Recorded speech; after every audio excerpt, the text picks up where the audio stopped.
My name is Abiante, like you know, sir. I'll ask you a few questions before I maybe. Please, don't be angry with me. Or if the question looks stupid, just tell me it's a very stupid question. You cannot answer me. Did you write Waec, sir? I did. What year, sir? 1986. Okay.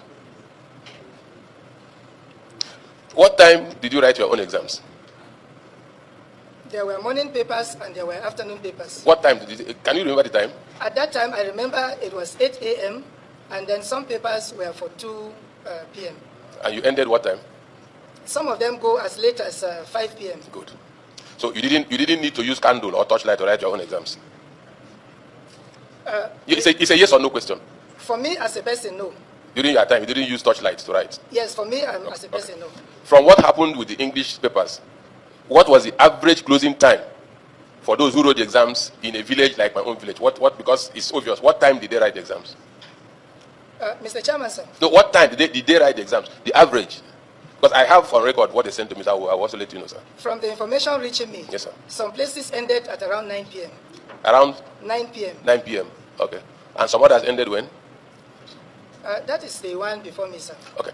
Are you aware that some places they wrote the exams till about 11:30? Are you aware? I'm not aware, sir. You're not aware. So if we show proof, will you admit? No, even without showing proof. Waec is also not limited to Nigeria, am I correct?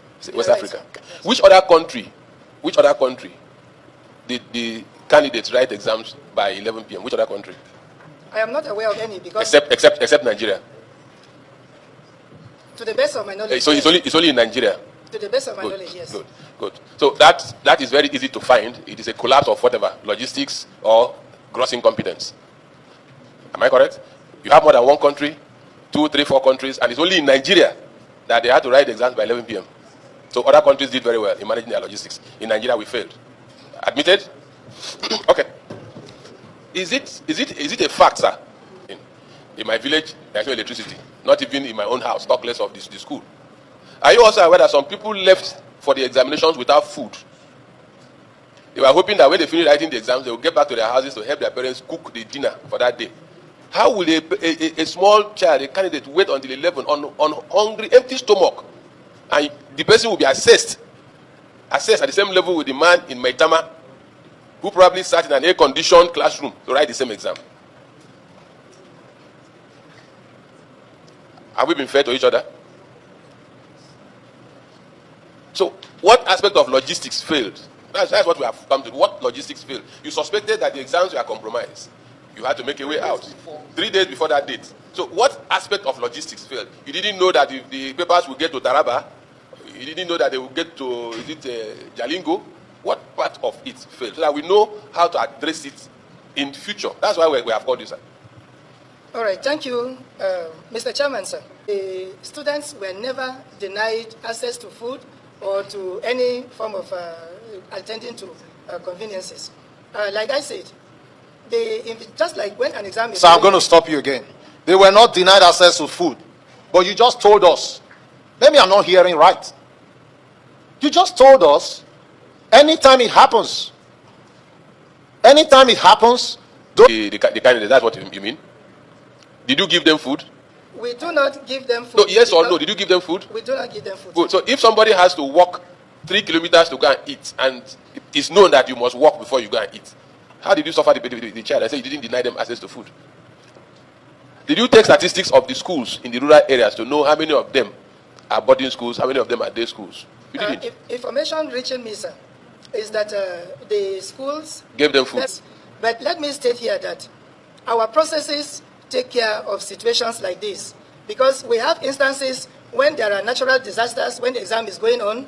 Now what the examiner is told to do, and once we know those centers, we give it to the examiners, and when they mark, they make such observations known to us, and that factor, that point is considered in the overall grading. So like I have said, there are many...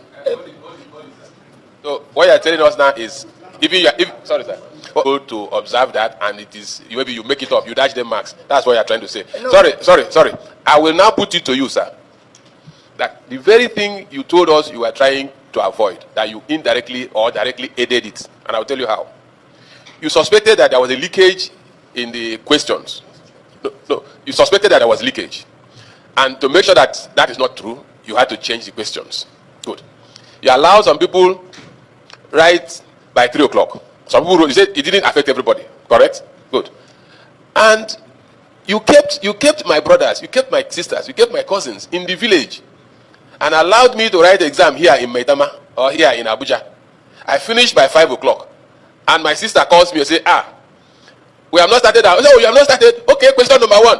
This is what they asked. Question number 2. This is what they asked. In this era of internet and phone. So that thing that you said you are trying to avoid, you indirectly aided it. Because between that 5 o'clock and 9 p.m. that they had to write the exams. Of course. So they're telling me 12:10. Between that period, head of Waec, people around the rural areas that are affected should have had adequate knowledge of the questions that you asked. Madam, it's like you wanted to answer. No, you are shaking your head. No. She wanted to answer.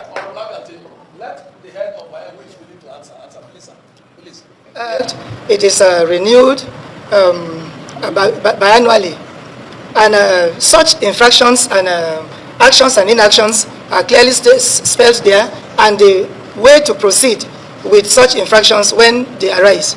Now, concerning the procedure, we have a well-articulated procedure in dealing with compromise if they arise. That document, for the sake and the purpose of allowing us to keep our procedures so that people will not abuse it, we have a document that is detailed and robust. If it is the pleasure of the committee, I can discuss that with the chairman, because we do not want that procedure to go public. Chairman, the registrar is saying to this committee. Okay, go ahead. Nationally, it was a credible exam. Oh, nationally? Yes. In Jalingo, in Rivers, in Benin.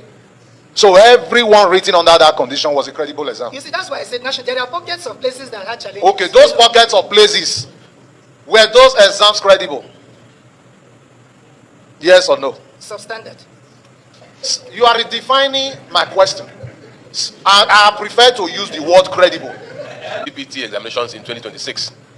I would want to appeal that everything should be taken into perspective before you claim capacity. The capacity that you tend to have is like my brother now asking you to go and deliver a parcel in Brass. You're a very good driver. You have a very good car. But there's no bridge that will help you get to Brass. You cannot tell us you have that capacity. Your capacity will end at the waterside because you cannot get to Brass. CBT, no sir. You would have advocated for a national seminar, summit or conference, whatever, on education so that we are sure where we are. You don't have the statistics of secondary schools where you can have this computer-based test. There are entire local government areas without a CBT test, writing jam. None. There are local government areas like that, and you want to do CBT exam. I am appealing to you. Do not claim capacity where the infrastructure is not there. Whether the minister has given you a matching order, tell him that Nigerians are not ready. If he doubts you, he should convoke, not the ones they do in Abuja. They should go and find out for themselves and have the statistics of schools that have infrastructure for that exam. We complain every day that the standard of education is being lowered. Then you're asking people to, objective is just like tumbo. Even somebody who didn't read can pass and have A1. Tumbo. So I appeal to you, do not tell us you have the capacity for CBT test. And what you do here, in the name of Waec, exposes us to ridicule within the sub-region. Some of us are regional parliamentarians. We meet our colleagues in other countries. We are faced with this ridicule. We saw your people writing exam by 11 p.m. using torchlight. So please, help us. We pride ourselves as a giant. Let us not be the sleeping giant. A living dog is better than a dead lion. Thank you. Chairman, thank you very much. Now, what do you have to say? Leave your comment at the comment section.